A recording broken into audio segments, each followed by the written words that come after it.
A very good morning, distinguished guests, speakers, ladies and gentlemen. My name is Ankush and I have the pleasure of being your MC today. On behalf of the Energy Studies Institute and the Institute of South Asian Studies at the National University of Singapore, I welcome you to this morning's ESI-ISAS conference on Towards a Low Carbon Asia, the challenges of ensuring efficient and sustainable energy. To begin the proceedings, I would like to invite Professor Ang Beng Wah, Executive Director, Energy Studies Institute, NUS, to deliver the welcome remarks. Professor Ang, please.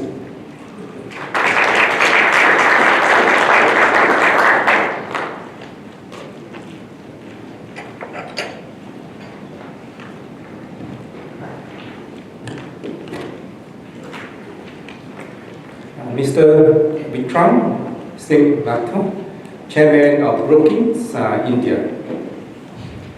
Ambassador Gopinath, Pillai, Chairman of the Institute of South Asia Studies. Distinguished speakers, ladies and gentlemen, a very good morning to all of you. It is my pleasure to welcome you this morning to this exciting conference entitled Towards a Low Carbon Asia, the Challenges of Ensuring Efficient and Sustainable Energy. This event is jointly organized by the Energy Studies Institute and the Institute of South Asia Studies. Both are research institutes at the National University of Singapore.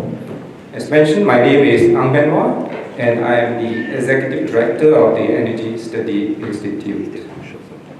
At the Energy Studies Institute, we conduct policy research on local, regional, and global energy trends to promote understanding of energy development affecting Singapore.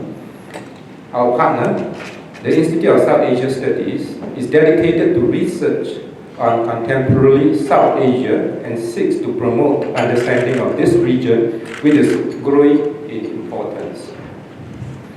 I'm extremely glad that the two institutes are working together to jointly organize this conference.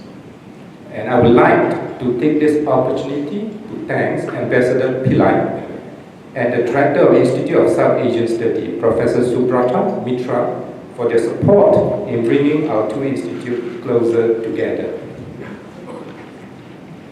This event seeks to develop a collective understanding of where Asia stands on energy and carbon emissions.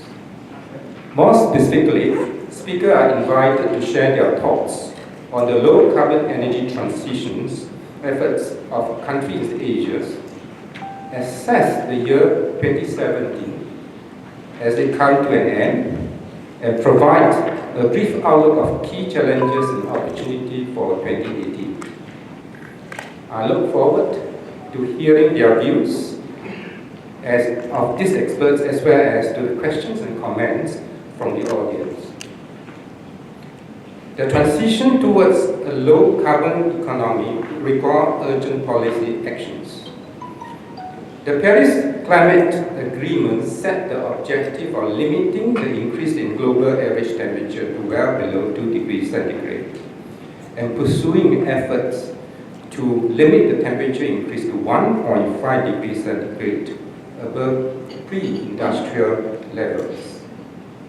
We may ask, what are the emission reductions that are compatible with this target? According to the greenhouse gas concentration trajectory adopted by IPCC for its 5th assessment report, to limit the increase in global average temperature to below 2 degrees C, annual global greenhouse gas emission will have to be cut by about 50% by 2050 compared to 2010. So it means that in 2050, the global emission level should be half the level in 2010. The Paris Agreement is more ambitious than that because it seeks to limit the increase in the global average temperature to well below 2 degrees C and pursue effort to limit it to increase to 1.5 C. So this means to meet the target, and if we believe on IPCC's work, annual global emission will have to be cut by more than 50% by 2050 compared to 2010. Since energy production and use account for 2/3 of global greenhouse gas emission, deep decarbonization of the energy sector is needed to meet the Paris Agreement targets. This requires urgent action on a global scale. To this end, Asia has an important and challenging role to play. Economically, it is the fastest growth region in the world. In many Asian countries, developing countries, the demand for energy has been strong. In the last 10 years, the share of Asians developing country, excluding the Middle East country, in global energy-related CO2 emissions increased from 35% to 43%. That is an increase of nearly 1 percentage point per year in the past 10 years. One can safely predict that in most Asian developing countries, at least in the next 10 to 20 years, energy demand will continue to grow. And the share of Asian developing countries in global energy-related CO2 emission will continue to rise. The transition towards a low-carbon economy will not be an easy task. But the potential benefit associated with it are worth the effort and costs. In fact, the transition is increasingly seen as an effective way to enhance energy security, improve economic competitiveness, and promote sustainability. In order to fully unlock this benefit, much needs to be done. It will require, for instance, subsidy for fossil fuels to be stopped, appropriate regulation to be instituted, effort to increase energy efficiency to be strengthened, investment in clean energy to be supported, and emission mitigation efforts to be internationally coordinated. Fortunately, countries in the region are making progress, with many setting ambitious goals, and the private sector is reacting to these changes as well. Singapore, for example, is currently home to around 100 local and international clean energy companies. Bangladesh is leading the way with off-grid solar. Indonesia is exploring the potential of geothermal energy. India is planning to increase its renewable energy capacity substantially. China has implemented pilot carbon market in 7 provinces and cities and is in the midst of setting up a national emission trading scheme. Increasingly in many countries, business leaders are starting to recognize energy efficiency as added value and a way to increase competitiveness and growth of their businesses. As we can see, there is progress, but there are also tremendous challenges. Today's speakers will shed more light onto the issue Asia faces in its low-carbon energy transition effort. I hope you'll find this conference useful and gain valuable insights. Finally, it is my pleasure to introduce Mr. Vikram Singh Mehta, who will deliver the Keynote Address. Mr. Mehta is the Executive Chairman of Brookings, India, and a Senior Fellow of Brookings Institutions. He has 40 years of experience in the public and private sector, with his career spanning across India, the United Kingdom, and Egypt. Mr. Mehta started his career in the Indian Administrative Service, and then joins Phillips Petroleum before moving on to Shell, where he worked from 1988 until 2012. Currently, he serves as an independent board member of several prominent organizations and companies, and is a regular contributor to India's leading national newspaper, the Indian Express and the Financial Express. In 2010, he received Asia House Business of the Year Award, and in 2016, he was named Best Independent Director by Asia Center for Corporate Governance and Sustainability. Ladies and gentlemen, please join me in welcoming Mr. Mehta on stage.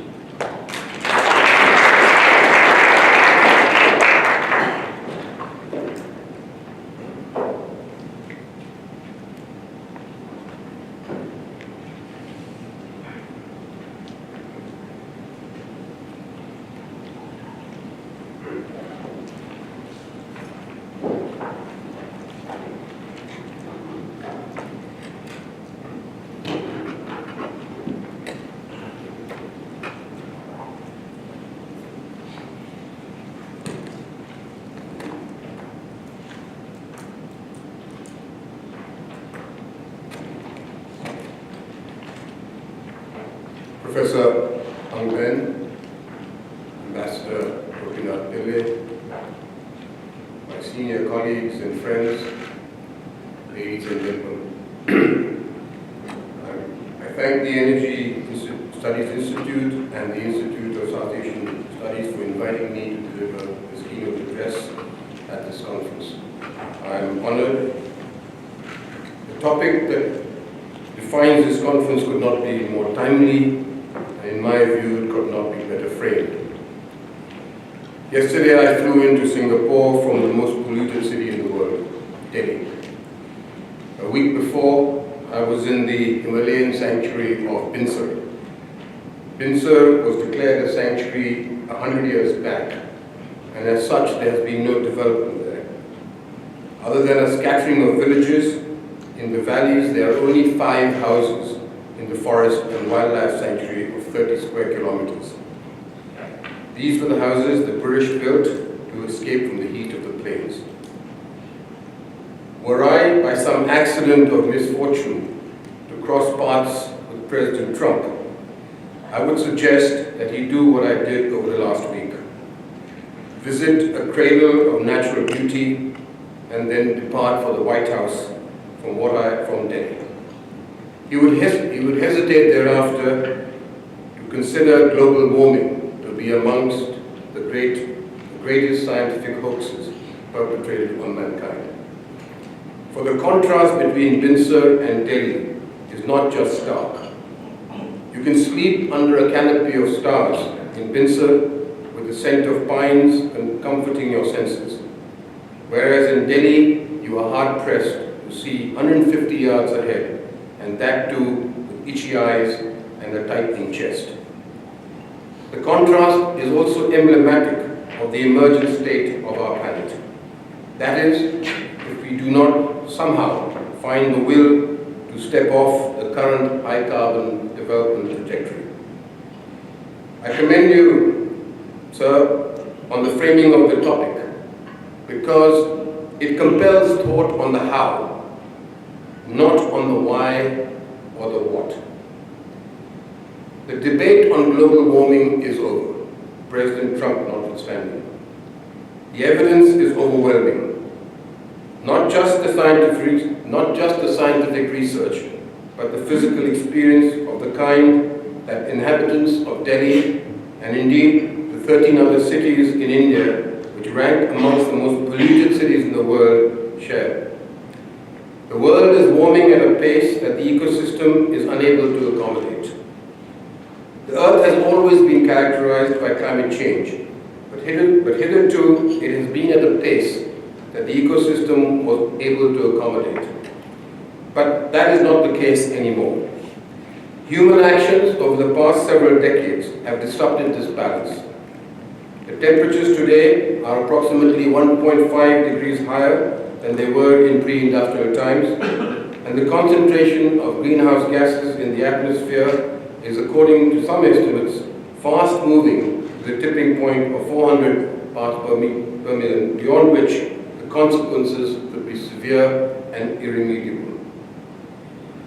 The severity of the situation is recognized.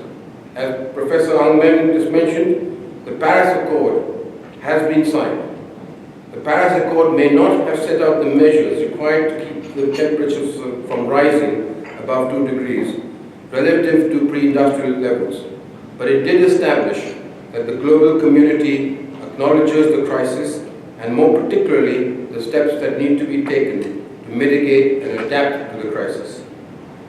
The global community has signed off on the Paris Accord, and whilst there are still differences about details, the treatment of carbon, the optimal mix between risk and reward, the financing mechanism, and in particular the paymaster, who should pick up the tab, there is a consensus on the pathway towards a low-carbon future. All are agreed that the world should move away from a fossil fuel-based energy system, that it must increase the share of renewables in the energy basket, incentivize energy efficiency and demand conservation, focus on reforestation, and increase R&D investment in clean energy. The issue, therefore, is not on what needs to be done. The issue is on how to implement the solutions. History is not a perfect guide, but often it is the only guide we have. And history tells us that even when we have developed technological answers to a problem, it takes decades for that technology to take effect, because its impact is dependent on a wave of complementary investments, further innovations, adjustment costs, and organizational changes. I am reminded of the lag between the discovery of electric power and the end of steam power. Edison illuminated the lower half of Manhattan sometime in the mid-1880s. But it was not until the early 1930s that all of the factories in the US had converted from steam power to electric power. This was because the factories were not designed for this revolutionary new technology, and most had to be restructured and some rebuilt. Two economists from Dartmouth University, Diogo Collin and Bart Homing, have carried out a cross-country analysis of the historical application of technology. They surveyed 161 countries and looked at 104 technologies. Their analysis concluded that on average it takes countries about 45 years to adopt a new technology. Today we have the technological answers, or let us say we will have the technological answers to shift to a low carbon trajectory. But the issue is not technology or even access to the technology. It is about the adoption of this technology. It is about the associated infrastructure, the institutional framework, the workforce skills, the financing, and the leadership. It is in effect about the politics. To make this shift, to leapfrog to a new energy system, we will need to jettison politics as usual and create a different political modus operandi. India sits at the nub of the climate change crisis. It did not create the crisis. And when it sits in multilateral fora, it can legitimately argue that it must not bear the costs of adaptation and mitigation. But that does not and will not solve its internal problems. For the reality is that it is amongst the most vulnerable nations to global warming. 2/3 of its population are agriculturalists, dependent on the monsoon rains for their livelihood. Another 150 million or so live alongside its 7,000-kilometer-long coastline and face directly or indirectly the consequences of rising sea levels. It has 10,000 glaciers, many of which are melting, and these glaciers, the melting of these glaciers, are in part the cause of the alternation of flooding and drought that afflict large parts of North India. India simply does not have the luxury to develop first and then clean up later. It is for this reason that I believe that this conference has framed the topic correctly. For in India, much of the written work on the discussion of an alternative energy system has focused on availability, access, comparative economics, and opportunity costs. These studies have answered questions related to the comparative economics of solar and wind vis-à-vis coal, the cost of subsidizing renewables, the cost of the transition to a non-fossil fuel energy system, and on who should bear these costs. These questions, the questions that these studies have skirted are: what are holding back implementation of energy-efficient technologies? What are the roadblocks to the development of smart infrastructure, smart cities, smart buildings? What new financial instruments must be created to raise capital for the required associated investments? What are organizational and institutional changes must accompany these efforts? In short, what are the steps that the government of India must now take to move its energy future to move its energy future off the path of linearity and leapfrog onto a low carbon trajectory. Of course, the first set of questions are valid and need to be answered, but these need to be followed up by further analysis in recognition of the reality that linearity may push us into an unsustainable development model with severe consequences for the yet unborn.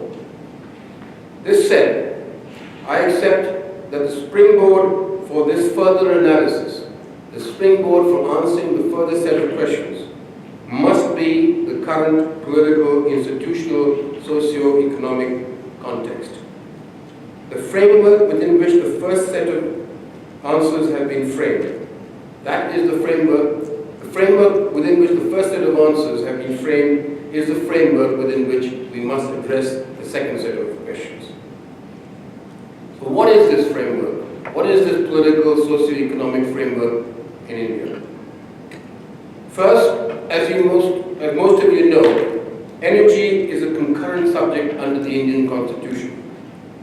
This means that both the central government and the 29 state governments and 6 union territories have concurrent local standards.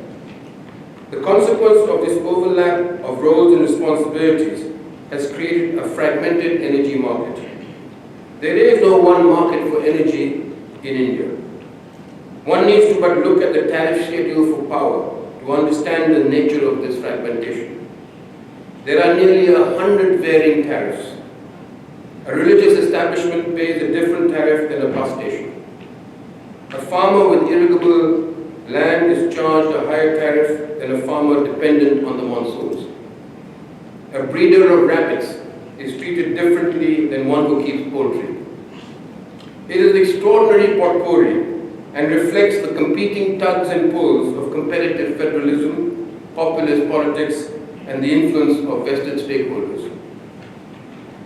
The second defining characteristic is the nature and distribution of our resource base.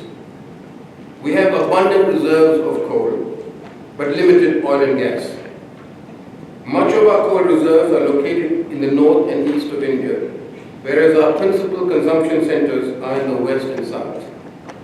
The transport infrastructure is inadequate, and that has complicated all too often the matching of demand and supply. Furthermore, our coal industry is subject to strong labor unions, criminal mafioso, poor management, politics, and corruption. The consequence has been erratic production. A few years back, in fact, we were importing coal, notwithstanding the fact that we have the 5th largest reserves of coal deposits in the world. This said, coal remains our cheapest and most accessible source of energy. And so, irrespective of the government's strong intent to cut emissions of greenhouse gases and increase dramatically the share of renewables in the energy basket, and all of you know that the government of India has targeted an increase of generation capacity from the current 25 gigawatts to 175 gigawatts by 2022 of renewable energy. So irrespective of the government's intent to cut emissions of greenhouse gases and increase the share of renewables, it still foresees that coal will contribute the bulk of our energy requirements well into the future. 2 recent studies bring out the inherent dilemma of our energy situation. One by the government think tank, the Niti Aayog, and the other by our Chief Economic Advisor, Arvind Subramanian. Both reports accept the importance of renewables and the need to push toward the low-carbon energy future. Both, however, conclude that there is no getting away from our dependence on coal. They accept that the cost of solar and wind. Arvind cites Swanson's law, which, akin to Moore's law about computing power, states that the price of solar photovoltaic modules tends to drop by 20% for every doubling of cumulative shipped volumes. That is, at at present rates of production, the cost of solar modules will halve every 10 years. So, irrespective of the fact that the cost of solar and wind will fall inexorably, Arvind, our Chief Economic Advisor, concludes that renewables will not achieve the required scale to become the backbone of the energy system.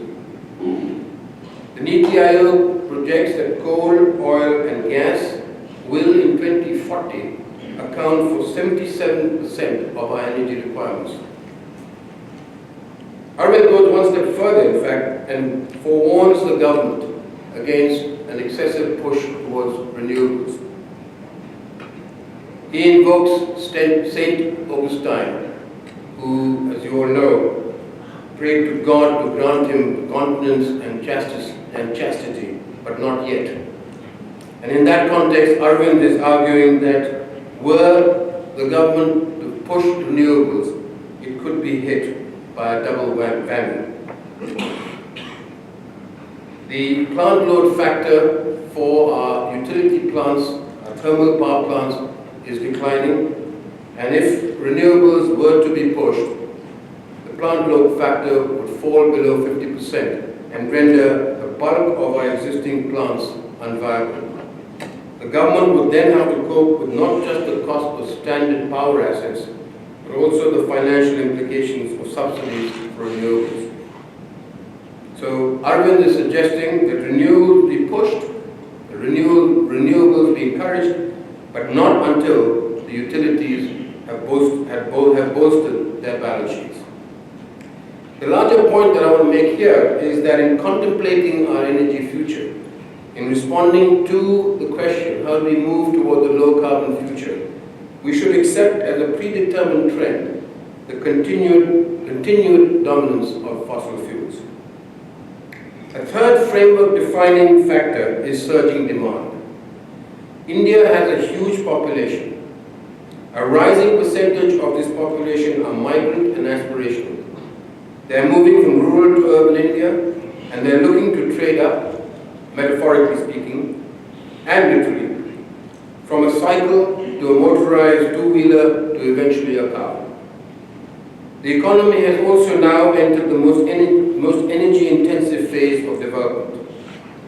Our economy is fast-growing, and our Make in India manufacturing policy is now the focus of government initiatives. And manufacturing, as you all know, is more intensive than the service sector. Finally, for years, the government has subsidized diesel, kerosene, and LPG, and whilst these have now been reduced, the subsidies have now been reduced, they have not been totally and cannot be totally removed because of the depth of poverty.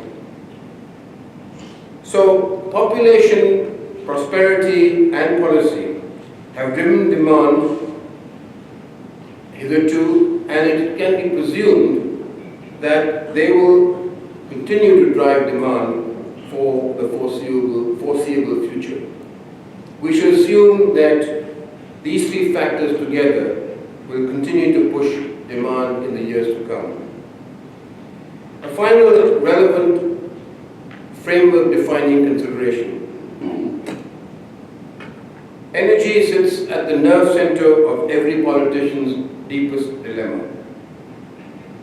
They are forever struggling to reconcile the calculus of good energy economics and the pressures of re-election thereafter.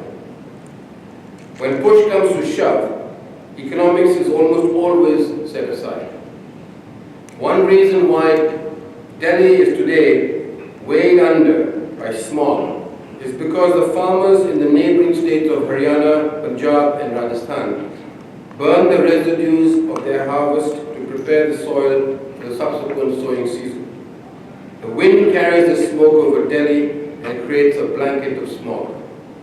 This is not a one-off occurrence. It happens almost every year. People know what needs to be done to prevent this from happening. The machinery exists to enable the farmers to seed their fields without resort to burning. The cost of these machines is not exorbitant, and it is significantly less costly than the cost of air pollution. And yet, nothing has been done. The machines have not been provided to the farmers. Why? There are many reasons, but one reason is the conflicting demands and pressures on the political leaders of the various state governments that neighbor Delhi. The nexus between economic need, energy demand, and environmental degradation is unhealthily strong today because of this conflictual dynamic between good economics and pragmatic politics. So, ladies and gentlemen, let me now, in the concluding section of my talk, lay out a few propositions that I believe the government should take to move us towards a low-carbon future. I set out these propositions as incremental steps. Incremental because, as should be abundantly clear, the framework that I've just outlined does not allow for anything other than incrementalism. I believe, however, that in the absence of such steps, it will be difficult to square the circle of an energy system that is dominated by fossil fuels and an energy future that is clean and sustainable. My first and perhaps obvious proposition is that the role of the government will be crucial. It will have to create the enabling incentives. It will have to create the proper balance between the public and private sector. It will be needed to overcome incumbent vested interests, to regulate the market, to push the boundaries of technology to break new ground, and to meet the aspirations of a younger generation. My second proposition is that energy will have to be looked at through a holistic prism, rather than, as is the case today, through the siloed prisms of state politics, bureaucratic turf, vested interests, and functional verticals. To achieve this, I would suggest that Parliament legislate an omnibus Energy and Environment Responsibility Act and create, through this act, an energy czar responsible for the totality of environment and energy and environmental issues.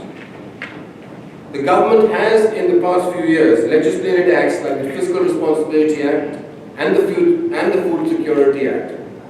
The former placed a moral, if not legal, obligation on governments to exercise fiscal prudence. The latter obligated them to provide food to all. A similar legislation on energy will, if nothing else, compel decision makers to understand better the interconnections between energy, environment, and the rest of the economy. And that in turn may trigger the organizational change required to address holistically and within an integrated frame the issues of energy, environment, water, and the macroeconomy. My third proposition is that city governments should be empowered to take action on the above issues. Today, our metropolitan Tier 1 cities are the fount of the bulk of greenhouse gas emissions. City governance is, however, subject to the political pressures that I have described above. I'm not suggesting that politicians be asked to give up this control. That would be a stretch too far. But what I am suggesting is that we vest the management of an energy environment in these cities in the hands of an autonomous, possibly constitutionally created body, a la the status of our Controller and Auditor General or the head of our Union Public Service Commission. The consultants McKinsey did a report called Deadline 2020. This report prioritizes 4 action areas for cities: the decarbonization of the electrical grid, the optimization of energy efficiency, the development of next generation mobility, and the improvement of waste management. My thought is that a similar study should be carried out for each of our Tier 1 cities, and the identified actions should be the responsibility of the city's Energy and Environment Ombudsman. The underlying objective of this proposition is to identify and implement distributed, small-scale, focused, and user-based solutions. My fourth proposition is to tap our financial and technological brainpower to develop innovative financing instruments. I've already stated that the shift to a solar and wind-based energy system will require investment in the complementary infrastructure required to overcome the uncertainty of intermittency, storage, charging, and distribution. The amount of money required will be beyond the balance sheets of any central or state government entity, nor will the returns attract private investors. A raft of new financial products have to be created, and our efforts must now be targeted on that objective. The fifth proposition has to do with technology. There is a lot of primary research happening across the globe focused on developing new horizon technologies like third generation bio, hydrates, etc. India has a clean energy fund purportedly to finance clean energy research. The fund is well endowed, but the money is not used for clean energy research. Instead, it is either sequestered to bridge budgetary deficits or diverted to some other activity. This practice needs to stop. India has capable technocrats. What it does not have is the enabling R&D ecosystem. In this context, we should also make greater effort to create partnerships with international institutions engaged in similar research. My final proposition: as we move towards a non-fossil fuel-based energy system, let us make a parallel effort to green our existing fossil fuels. There are many prongs to this effort, but amongst them, one needs to be accorded greater priority, and that is the development of a national gas grid. Gas is the cleanest of the fossil fuels available in India today. Currently, much of South and East India cannot access gas because of the inadequacy of gas pipelines. The government is fully cognizant of this issue and is making an effort to develop such a grid. My only point is that it must put this effort onto a faster track. India knows it has an energy and environment problem. It knows what needs to be done. It also knows that the transition to a different energy system will not be smooth, but dissonant, disruptive, and possibly dislocatory. But it has no choice but to navigate its way to this future. To do so, it will need to forge a new social contract for energy. It will need new legislation and a new curator. It will need to invent a new energy future. Thank you, ladies.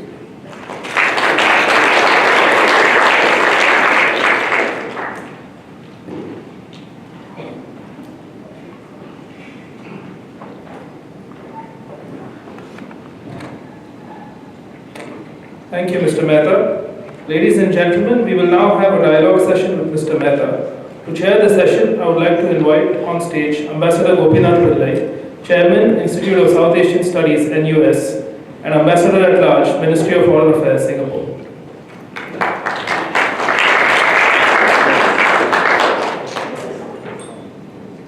I now hand over the floor to Ambassador Pillai.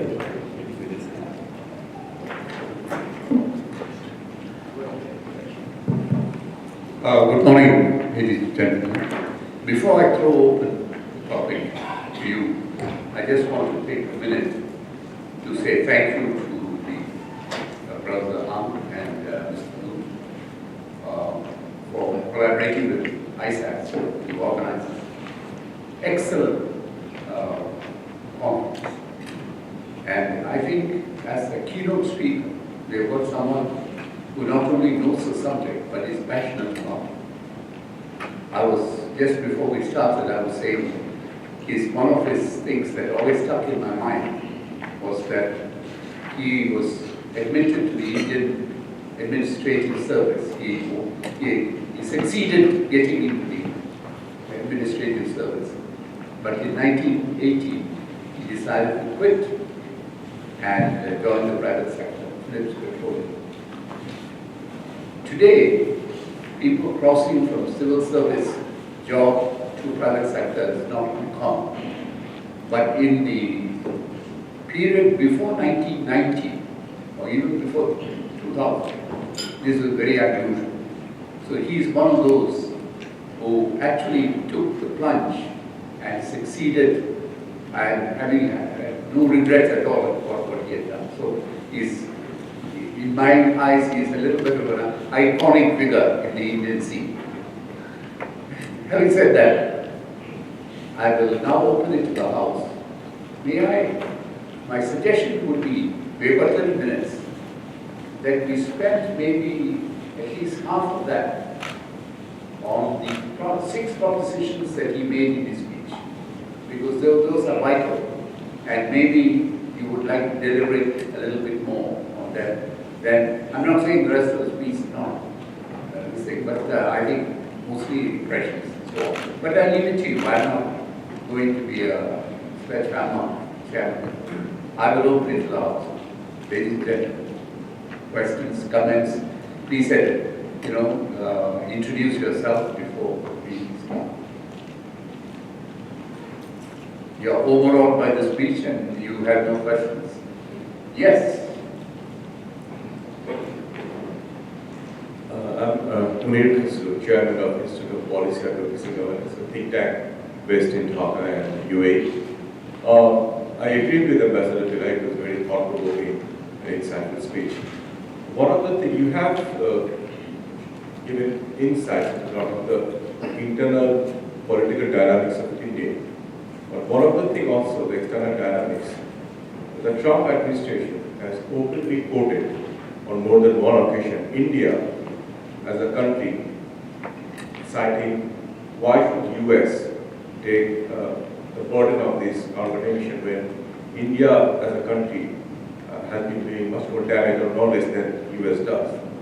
Given the current model of relation between US and India, what sort of strategic direction India can hold with the US? Because we know, and you mentioned the Trump administration a number of times in your speech, to sort of bring US on board, or we have noticed India has shied away or directly commenting on this more than one occasion referred to India as a case in hand, which Trump administration frequently uses to justify getting onto the COP21. We would have expected India to come in more open and take a stand on this issue. So I would like to have your take on it. Well, I'm not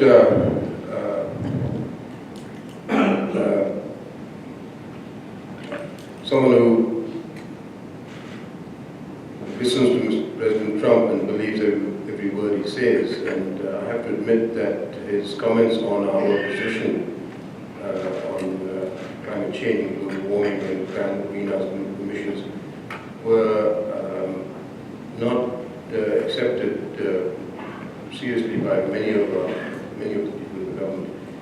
We don't deny that in absolute terms India is the third or fourth largest emitter of greenhouse gases. And to the credit of this government, they have actually made it plain that they will now implement all of their commitments that they made in Paris.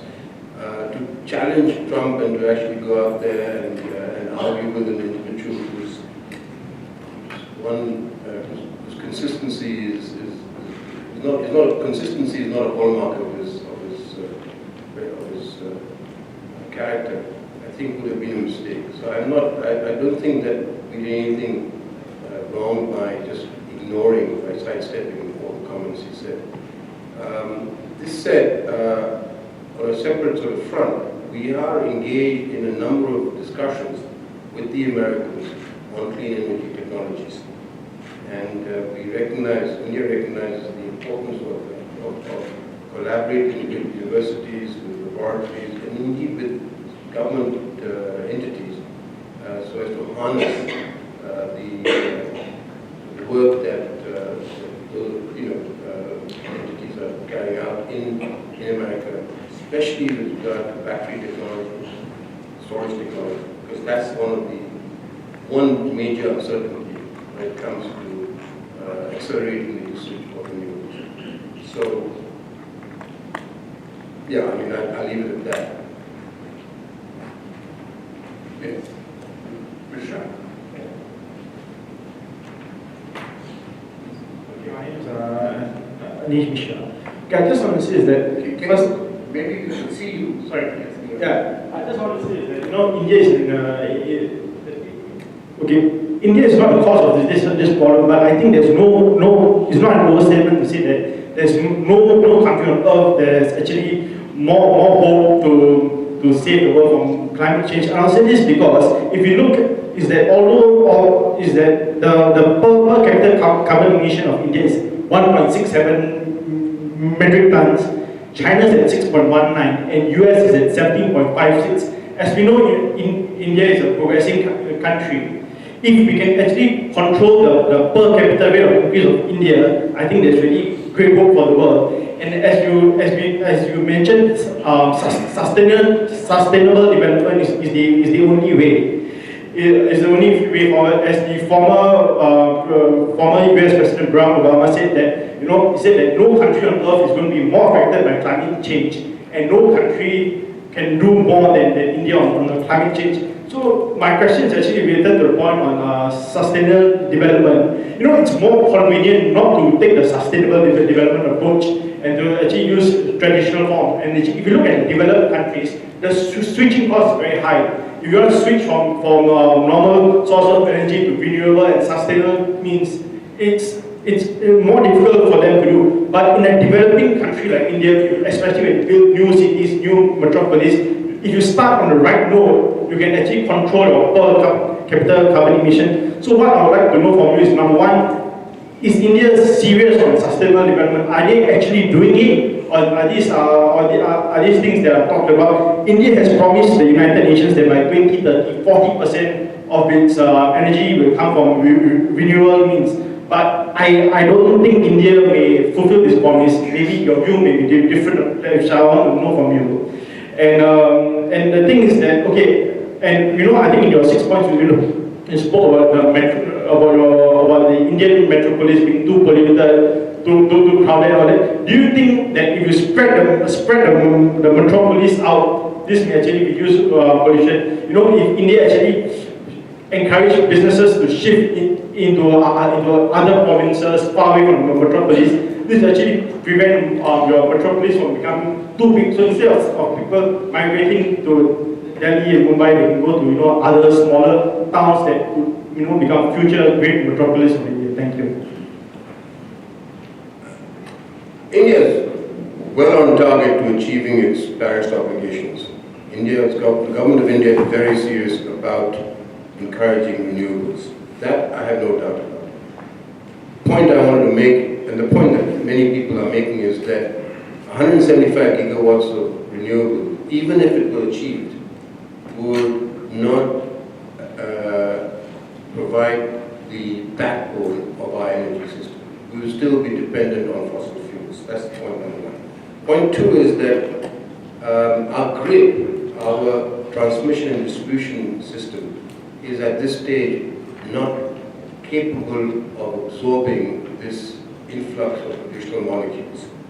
It's just simply not strong enough, especially if these molecules are intermittent, if these molecules are not, steady and regular. So we need to invest in the upgradation of molecules, of the grid. And that's the second point I was making, that there is a huge investment required in the associated infrastructure before renewables can be before renewables can be scaled up to make a difference. So government is serious. The challenge really is to provide to create the backbone, the infrastructural backbone to scale up wind and solar.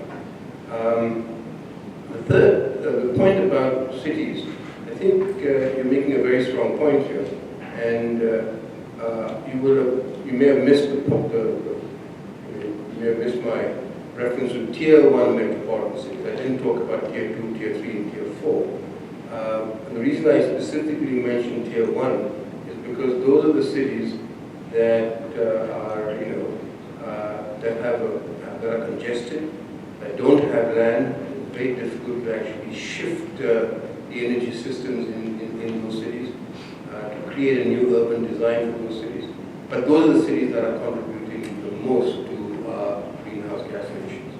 So here we need to actually take a much more focused approach. And this approach must be to improve energy usage, efficiency of energy usage. It must be to preserve demand, and it must be to create perhaps a more efficient transportation system. There are, however, other cities, tier 2, tier 3 cities, where you do have the possibility of redesigning the configuration and creating a smart layout. There you do have the opportunity of really ensuring that the emissions are not as concentrated as they are in tier 1 cities. That's where our urban planning must be focused.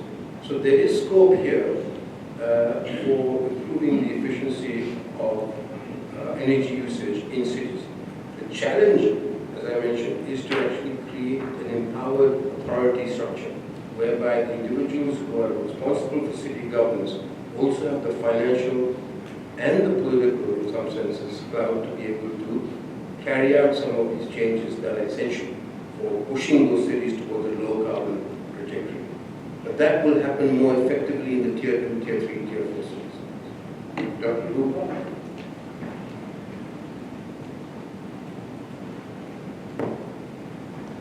Thank you, Mr. Mehta, for an excellent lecture. I'm Dr. Rupal Jyotipura from ISAS, Institute for South Asian Studies in US.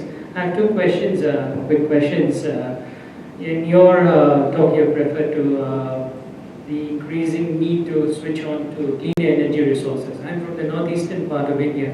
There are studies which says that maybe Northeast could account for around 40% of India's hydroelectric power needs.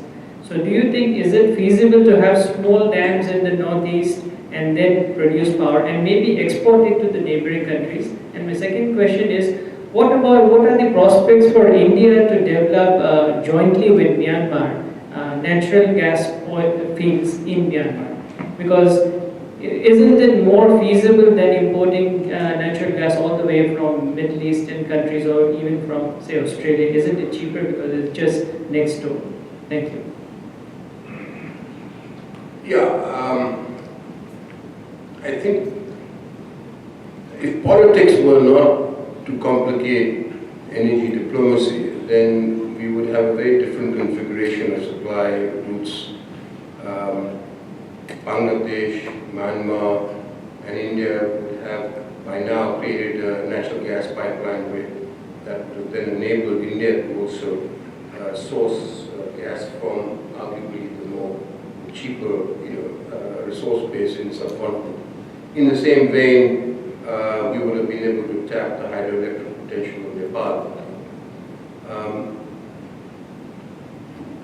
Politics, however, cannot be ignored, and not just international politics, also state politics. That's the other issue that I was just referring to, that India is a federal democracy, as you know me too well, and it is not easy for the central government to sometimes bring the state governments around the table and align them to a common objective.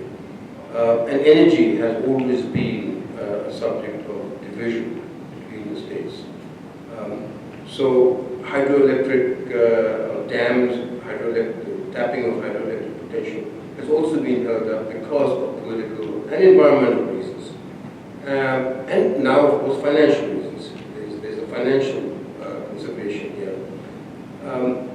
So the underlying reality of India's energy situation is that we have simply failed to realize fully our indigenous potential. It's to do with coal, it's to do with gas, it's also to do with oil. And in some senses, it's also to do with the unconventionals. We will, for instance, not be able to tap our shale oil potential, shale gas potential, because, once again, because of competing federal issues, competing state issues, because of environmental issues. There are a whole range of above the ground problems that we will not be able, that will become a blocker to extracting and harnessing our below the ground resources. So this is the point I'm trying to make here, that politics as usual is not going to actually help us solve not just our energy problem, but also our sustainability. We have to find different political modus operandi. Dr. Pillai?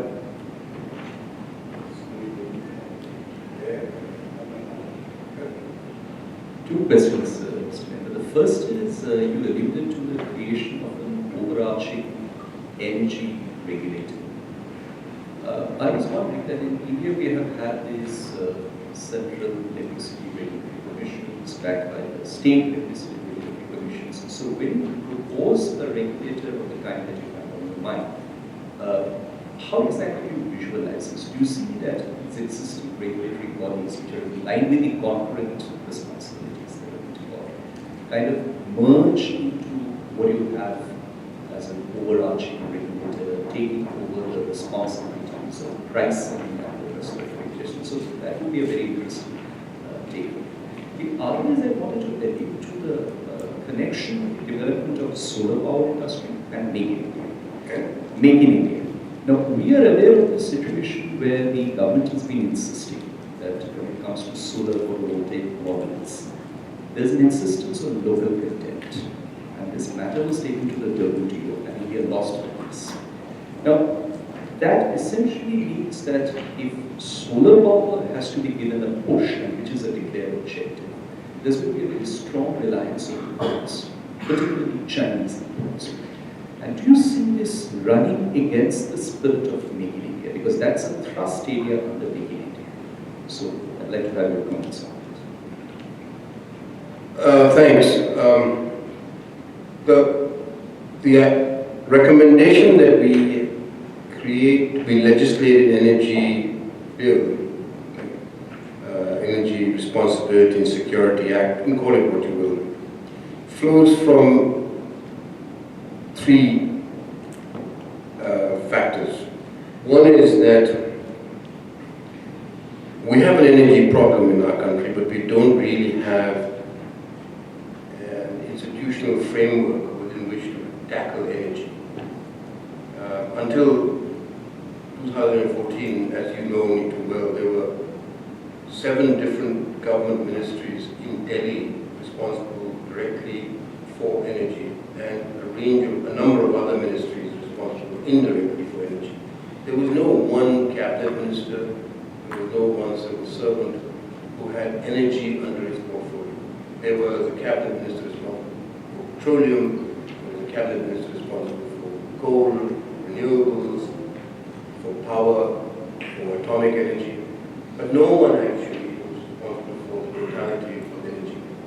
And this fragmentation at the central government level also actually they got mirrored in those states which had different sources of energy. So the first problem was that we never saw energy through this holistic integrated frame. And that's just with regard to energy. Energy, of course, is not just, is related to every other aspect of the economy, energy and water. It takes 9,000 liters of water to make 1 liter of diesel. We are facing a water crisis in our country, but there is no interconnection or no conversation between the water ministry and the petroleum industry, other than maybe informal. So the first point is that we have a fragmented institutional structure, and we need to bring that into a cohesive structure. The second reason for my suggestion is that it's almost a message. It's a message to the public. It's a message to other to society in general that energy and environment have to be seen together, and that we now have come to the tipping point. We have to address this issue urgently. And if the central government were to legislate at in Parliament, I'm hopeful that it will cast that sort of a message. Insofar as the existing sort of regulatory regime is concerned, the regulators are all responsible for power, for electricity. So electricity is only one aspect, albeit the most important aspect of energy, but it is one aspect. What I'm looking at is saying, look, we go beyond just generation of electricity or the regulation of electricity. We need to create a regulatory system that is looking at managing the interface between the public sector and the private sector, managing the balance between risk and reward, managing the differences, the challenges of efficiency across the energy value chain. And as I keep repeating, energy is connected to every facet of our economy. And so someone has to be thinking about that interconnection. I'm not suggesting that this legislation will then completely overhaul the nature of decision making or the executive sort of structure. I am actually looking at passing messages. It's the first step. It's an incremental step. Once that first step is taken, my hope, that's the only point I make, is that will trigger a second but larger next step. That will then lead to organizational changes. That will then lead to a different, another way of handling the executive decision-making regards energy and environment. That's the whole objective behind this suggestion. It's not going to be a panacea. It's not the answer. But nothing that I suggested is going to provide an answer to the challenge of a low carbon energy future. But if we are to work within the framework that I set out, we have to not look for that radical solution that moves us from where we are today to that end game in one sort of in one go. We have to start taking steps. We have to start moving incrementally, step by step. And if we don't take that first step, I'm afraid we are going to then have to just progress. That's the reason behind my suggestion on the energy. Your second question was on? Solar power. Yeah, solar.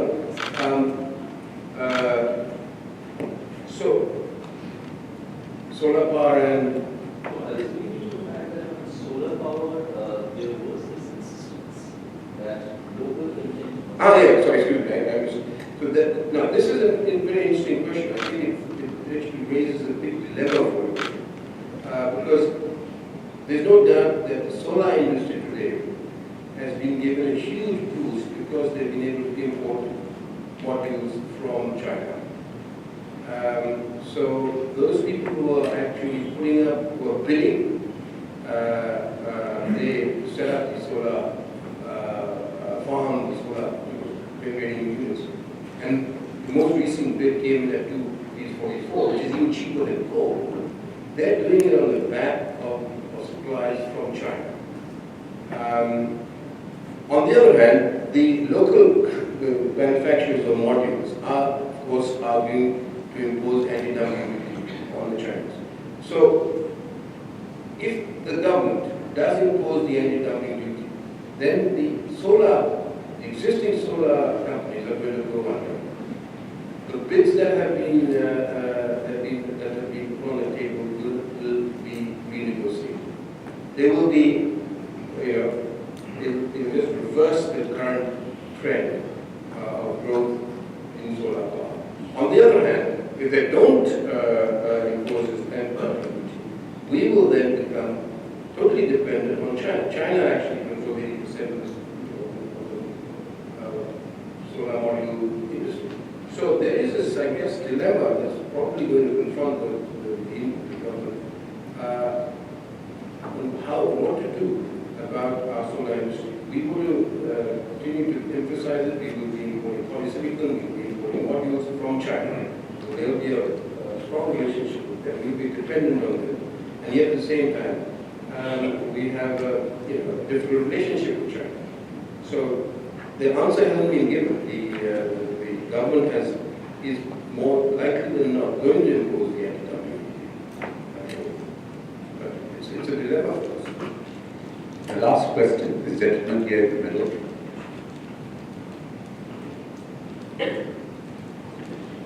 If you could introduce yourself. Yes, good morning. My name is Ong Jin Kian. I'm from Uniflow, Singapore. We are actually a bioenergy expert company. We have technology. It's good to hear that, of course, whether it's sustainable or renewable energy. I mean, it used to be like nobody's job, so it may become somebody's that job, But I want to see that we have this 100 cities movement, whether tier 1, tier 2, or 3, there will be some that will fall in 100. But is it correct? Because you have a lot of farmers and people from rural areas going to the cities, And of course, as they grow, they demand more electricity. So you have, politicians, everybody building power stations to power the big cities or even the small cities, thereby neglecting the smaller people, the farmers and rural areas. And in the rural areas, they are not starving, whereas they go to the cities, quite frankly, there are hungry people, and maybe even some of them are almost like slaves working very poor conditions. So that may not be the best idea. Is this push going on? And the other one is, of all the states or cities that are going on, which do you think are the ones that are up front leading the way for this sustainable movement in energy generation? Thank you. Which cities are leading the way sustainable energy generation? Yeah, in India, when we have 100 cities, or which states, which are the good politicians that are actually pushing it? If they are the politicians for movement of the people. Well, look, I don't know the answer to that question, but I will say that the one man who understands energy across the entirety of its value chain in the government is the Prime Minister. And the reason I say this is because he is the one man, one leader, who is actually being directly involved in the establishment of every segment of the energy value chain when he was Chief Minister of Gujarat. So, Gujarat is the one state, perhaps the only state, that has oil and gas production and coal production. It has the largest refinery hub in the world, one of the largest. It has 2 of the 3 LNG import terminals, regasification terminals. It is the only state with a natural gas pipeline grid that connects almost every village. It has one of the largest solar generation solar capacities in the country. It has incentivized wind farms. Country have taken off, incentivized wind farms. I don't quite know what they've done with bio, to be frank, but I suspect there must be some example of that too. The point I'm trying to make is that in the 15 years that Modi was Chief Minister, his focus was very much on how to develop Gujarat as the centerpiece of an energy revolution. And he succeeded. So, I don't know which state leader, which state official is currently in the forefront of biofuels or sustainable energy. There are people like Chief Minister of Tamil Nadu of Andhra Pradesh who talks very forcefully about it. But I do know that if the Prime Minister of India and you had a conversation, you would be surprised by the depth of his knowledge. And he would be able to answer those questions that you asked with no hesitation. Thank you. Very reluctantly, I must bring this session to a close. The exposition by Mr. Mehta was excellent, and the questions were equally good. I think perhaps, Professor Ang, we need to do maybe one more conference, taking just Mr. Mehta's 6 propositions. And I would actually like to see us not only looking at India, but also at other South Asian countries. Because Mr. Mehta mentioned that if he can stop the farmers from burning and it may not solve the problem, because your neighboring country may be burning and the smog will appear in your city. There was a very encouraging report, I don't know how far it was true, that the Chief Minister of Punjab in Pakistan had written a letter to the Chief Minister, the newly elected Chief Minister of Punjab in India, Singh, asking him for a meeting to discuss pollution and how to control it. So, South Asia is a complex place, and one needs to study it and measure and plenty of time and plenty of experts. I mean, Singapore, I'll find it very difficult to get a huge number of people interested in this. But in a country like India, I think there is no shortage of people with views and knowledge. I think we should perhaps jointly, if you agree, I'll ask my colleagues, not tomorrow, but maybe 6 months down the line, just to see the progress and how things are. Because what happens in South Asia has got a tremendous effect on Southeast Asia. So we need to monitor. So, ladies and gentlemen, thank you very much for being here and asking the questions and very attentively listening. There is no distractions anywhere. And I must thank the speaker for holding the audience well. Thank you very much.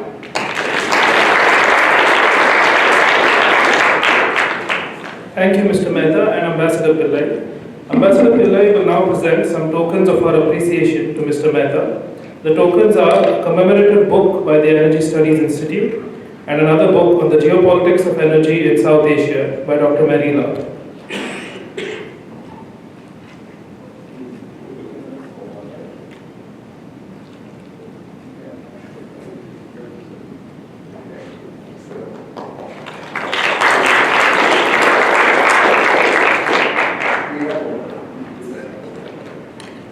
Ladies and gentlemen, we will now proceed for a short coffee break outside the ballroom. We request you to kindly return to your seats by 10:25 a.m. for the next panel discussion. Thank you.